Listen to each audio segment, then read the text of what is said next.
Hey everybody, it's Amy from Magic and Light Collection.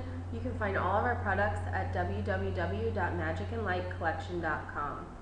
This image is coming to me today from a customer in California that uses the estate collection to edit his real estate photography photos. If you're not familiar with this set, it is a great comprehensive set for editing interior images as well as exterior images. It has 2 cloud overlays, brushes for green grass, and everything that you need to boost your interior images. So his question was, how do we get a blue sky with nice fluffy clouds in the background? This does make a really big difference, and as you all know, it's hard to expose properly for the middle ground, excuse me, middle ground and foreground, and also expose properly for the sky. So generally we end up blowing out the sky, and in this case it looks like it was a cloudy day, not that it's necessarily blown, but this is a really well exposed image, I have to say. It's very sharp and the exposure is perfect. So what we're going to do first is go to the 2 cloud overlays that are included in the estate collection. They're pulled from the Sweet Skies set, so I'm going to go ahead and just pull them from there because I happen to have them on my desktop. So the first thing I'm going to do is go to File, Place, and I'm going to navigate to wherever I am storing the files, either for the estate collection or the Sweet Skies collection. And then I'm just going to look for any that might work for this image. The one that comes to mind first is Sweet Bubbles, and so I'm going to go ahead and use that one, but also Summer Wind would be a really good one to choose. So I'm going to double click on Sweet Bubbles, and it's going to place it on the image, but I still need to do a little bit of work, so I'm going to drag it to where I think it should go. So you can see the horizon is right here, so it needs to cover that. And then I'm going to hold the Shift key and one of these points here on the corner. So I'm going to hold the Shift key, click on the point, and drag it out to cover the width of the image. Now I need to replace it, so I'm going to drag it up and just make sure that the horizon is covered. And you can see this is the lowest point of the horizon here. So I'm going to pull it down, and then I'm going to press the check mark at the top to commit the image. Okay, so obviously this isn't going to work, and we're going to need to do a little bit of extra work. And by the way, right now I'm working in Photoshop Creative Cloud, which I highly recommend, but this process is going to be the same in Photoshop CS 3 through 6 if you're working in that. And then Photoshop Elements users, the process is going to be the same up until a certain point. So keep an ear out for that certain point, and I'll tell you what to do. Okay, so now we have it on here, but we need to fit it to the sky.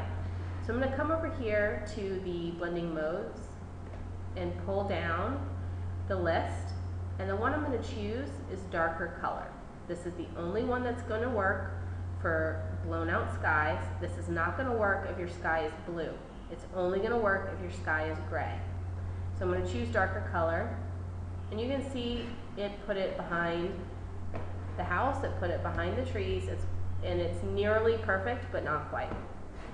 So what we're going to need to do is create a layer mask, and this is going to differ for Photoshop Elements users. I'll do a tutorial at a separate time on how you create a layer mask, but for now I want you to use the eraser tool. You're going to choose the eraser tool on 100% opacity, and then you're going to erase over the roof and anywhere that the cloud overlay is appearing that shouldn't be. So you can see it's on the roof here, it's a little bit on the trees. So for Photoshop CS 3 through 6 users, what we're going to do is create a layer mask for this layer. So go to Layer, Layer Mask, Reveal All. Okay, so this creates, as you can see, a white layer mask for us. Whenever you have a white layer mask, you want to be sure that you have a black foreground color selected, you have the brush tool selected, and then you're going to use 100% opacity. Generally, for the hardness of my brushes, I choose 0%.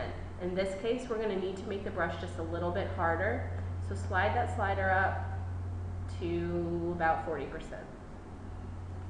Okay. Now we're going to make sure that your layer mask is selected, come down to the areas that you want to take the sky away from, and just brush over.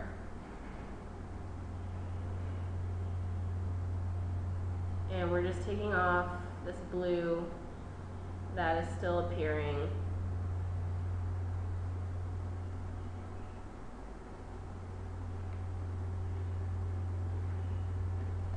And we're just being careful not to hit the sky because it's going to create a halo effect, and we don't want a halo effect. That looks pretty bad.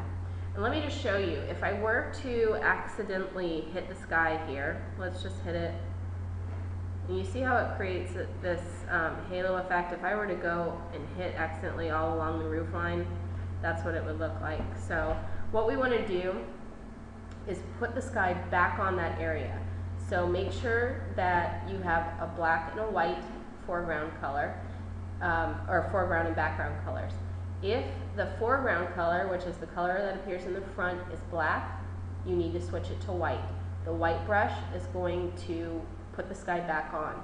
So press the arrow key, switches it back to white, brush is selected, 100% opacity, and we're going to make our brush a little bit smaller. We can zoom in by pressing the Control+ key if you're on a PC. And we're going to get in close and put the sky back on.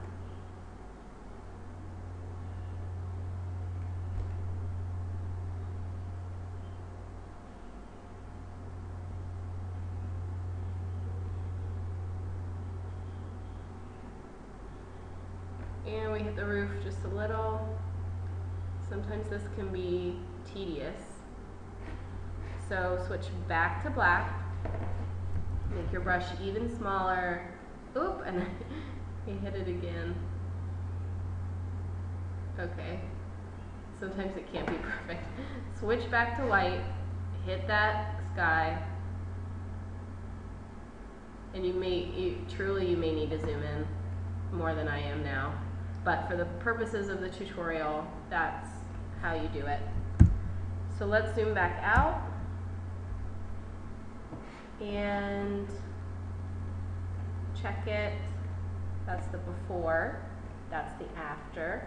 And the green grass really pops when you put the sky in versus the overcast sky. In my mind, this is, look, the sky looks just a little bit dark for the picture, and it makes it look slightly unnatural.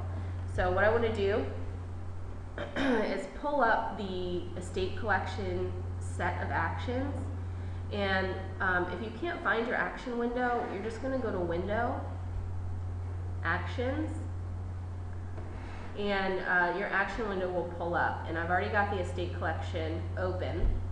So what I want to do, I'm going to make my image slightly smaller by pressing the Control- key on a PC.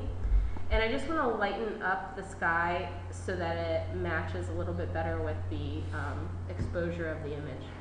So I've got the light brush chosen. I'm going to press play. Photoshop Elements users are going to double click on the action.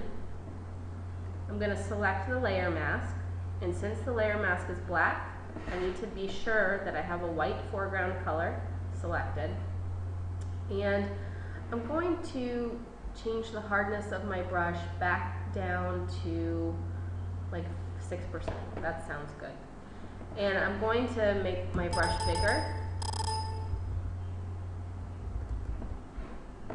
And I'm just going to go over the sky a little bit. I'm going to go over about, let's say 18% with the opacity, not too much. So I'm just going to lighten things up a little.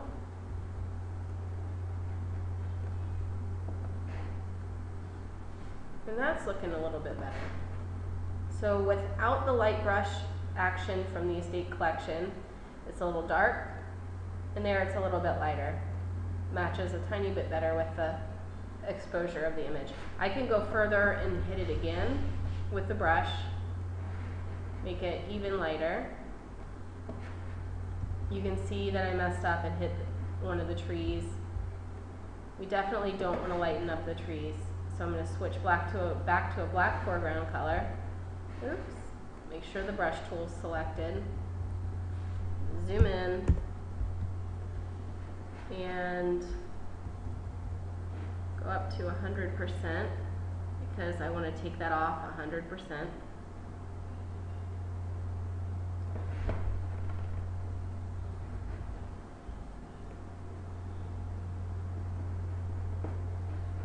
I'm just going to make sure that I didn't hit that. Oh, and it looks like I spilled over a little bit over here. So it's just a matter of a little bit of finesse to get things perfect. And again, if this was my image, I would be working on it a little bit more closely than I am now for the purposes of the tutorial.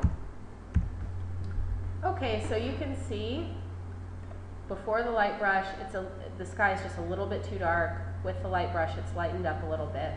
And let's just check the before image before we place Sweet Bubbles in the light brush. This is the before. This is the after. You can see that it's much improved. So thank you, Giovanni, for sending me this image. I really appreciate it. I love working on y'all's images. You can find all of our products, including the Estate Collection, at www.magicandlightcollection.com.